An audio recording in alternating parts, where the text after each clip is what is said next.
एक बार की बात है, एक जादुई जंगल में लिली नाम की एक नन्ही परी रहती थी। लिली के चमकीले पंख और फूलों की पंखुड़ियों से बनी एक छोटी पोशाक थी। वह जंगल के चारों ओर उड़ना और वहां रहने वाले सभी जानवरों के साथ खेलना पसंद करती थी। एक दिन अपने दोस्तों के साथ खेलते समय लिली ने पाया कि वह जादुई क्रिस्टल जिसने जंगल को अपनी शक्ति दी थी, गायब था। क्रिस्टल वह था जो जंगल को जीवित रखता था और इसके बिना पेड़ मुरझा जाते और जानवरों को छोड़ना पड़ता। लिली को पता था कि बहुत देर होने से पहले उसे क्रिस्टल को ढूंढना होगा, इसलिए वह इसकी खोज के लिए यात्रा पर निकल पड़ी।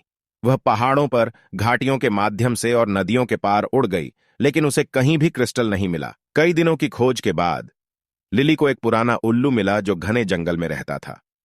उल्लू बहुत समझदार था और जंगल के जादू के बारे में बहुत कुछ जानता था।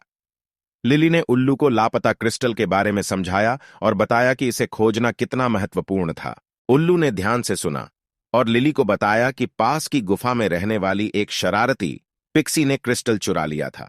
पिक्सी हमेशा क्रिस्टल की शक्ति से ईर्ष्या करता था और इसे अपने लिए इस्तेमाल करने के लिए ले गया था। लिली जानती थी कि उसे जल्दी से काम करना है। वह गुफा के लिए उड़ान भरी और क्रिस्टल पर बैठी पिक्सी को उसकी चमक को निहारते हुए पाया। पिक्सी लिली को देखकर खुश नहीं हुई और उसे क्रिस्टल वापस लेने से रोकने की कोशिश की, लेकिन लिली दृढ़ थी। उसने व्याकुलता पैदा करने के लिए अपनी जादुई परी धूल का इस्तेमाल किया और पिक्सी से क्रिस्टल को छीनने में सक्षम थी। अपने कब्जे में क्रिस्टल के साथ लिली जितनी जल्दी हो सके जंगल में वापस चली गई। जब वह पहुंची तो उसने क्रिस्टल को वापस वहीं रख दिया जहां वह था। जंगल तुरंत जीवन में वापस आ गया। पेड़ ऊंचे हो गए, फूल खिल गए और जानवर फिर से गाने और नाचने लगे।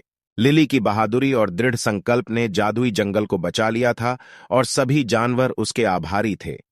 उस दिन से लिली को जंगल की संरक्षक परी के रूप में जाना जाता था और वह अपने पशु मित्रों के साथ उड़ना और खेलना जारी रखती थी, हमेशा जादुई क्रिस्टल पर नजर रखती थी।